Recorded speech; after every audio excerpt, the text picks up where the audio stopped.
माँ, आपको इतनी रात को परेशान किया, सॉरी। अरे बेटा, कैसी बात कर रही है? बच्चे भी कभी माँ को परेशान करते हैं क्या? तू बता, इतनी रात को तू आई, कोई परेशानी है क्या? सब ठीक है? हाँ माँ, सब ठीक ही है, लेकिन मैं थोड़ी परेशान हूँ। वो तो तेरे चेहरे से ही लग रहा है। बता, क्या हुआ?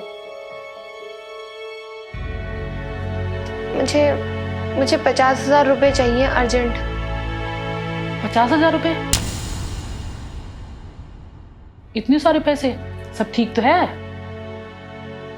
वो घर रिपेयरिंग के लिए इनके दोस्त से हमने पैसे लिए थे ना, तो बस उसे ही वापस करने हैं। उसके घर में कुछ इमरजेंसी हो गई है, तो उसे अर्जेंट पैसे वापस करने हैं हमें। माँ, बैंक से लोन अप्लाई करेंगे तो आपको पैसे वापस कर देंगे हम, लेकिन बैंक की फॉर्मेलिटीज़ में 10-15 दिन तो लग ही जाएंगे।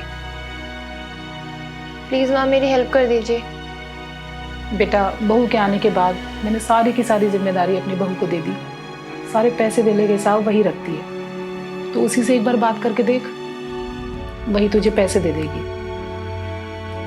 माँ, माना कि भाभी बहुत अच्छी है, लेकिन जहाँ पैसों की बात आ जाती है तो अपने भी साथ नहीं देते हैं, और वो तो फिर भी पराई हैं। एक बार को चाहे मैं भैया से पैसे मांग लूँ, लेकिन भाभी से नहीं।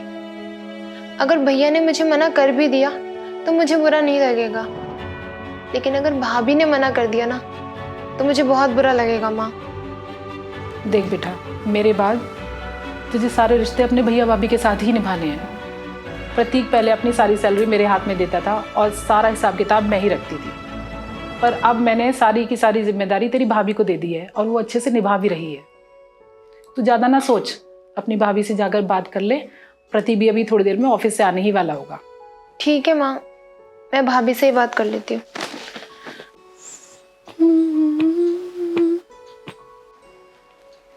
भाभी, वो मुझे आपसे कुछ बात करनी थी। दीदी, आप इतनी रात को? जीजा जी भी आए हैं क्या? नहीं, मैं अकेली ही आई हूँ, और मुझे अभी 50,000 रुपयों की ज़रूरत है। सब ठीक तो है ना दीदी? भाभी, वो घर रिपेयरिंग के लिए इनके दोस्त से हमने 50,000 रुपये लिए थे। मैं जल्दी आपको लौटा दूंगी। दीदी, पैसे तो मैं आपको दे दूंगी, लेकिन मेरी एक शर्त है। शर्त? भाभी, आपको पैसे नहीं देने तो आप मत दो ना। ये शर्त का ड्रामा क्यों कर रहे हो आप? दीदी, आपका इस घर पर पूरा हक है, बस मेरी एक शर्त है। अगर आप पैसे ना भी दे पाओ तो आप मायके आना नहीं छोड़ोगे। अगर आपको कोई भी परेशानी हो तो आप अपने भैया या फिर मुझसे आप जरूर बात करना। और अगर आप पैसे ना भी दे पाओ, लेकिन इस बात को आप अपने मन में मत रखना, पैसों के चक्कर में बेटियां मायके आना बंद कर देती है। ये घर जैसे पहले आपका था, आज भी आपका ही है और हमेशा रहेगा। कभी कभी हम अपने मन में ही सोच लेते हैं कि पैसों के चक्कर में कहीं भाभी ताने ना मारे और भाई गलत ना सोचे।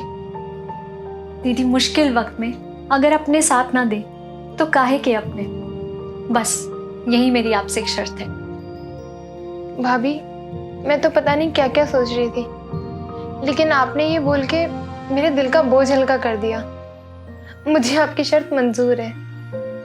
मैं पैसे जल्दी दूं या देर से, या फिर ना दूं, लेकिन मैं मायके आना कभी नहीं छोड़ूंगी। माँ ने मुझे बताया था कि रिया दीदी को भी प्रॉब्लम है, लेकिन यहाँ देख के तो लग रहा है कि प्रॉब्लम मेरी भी नहीं सॉल्व होगी।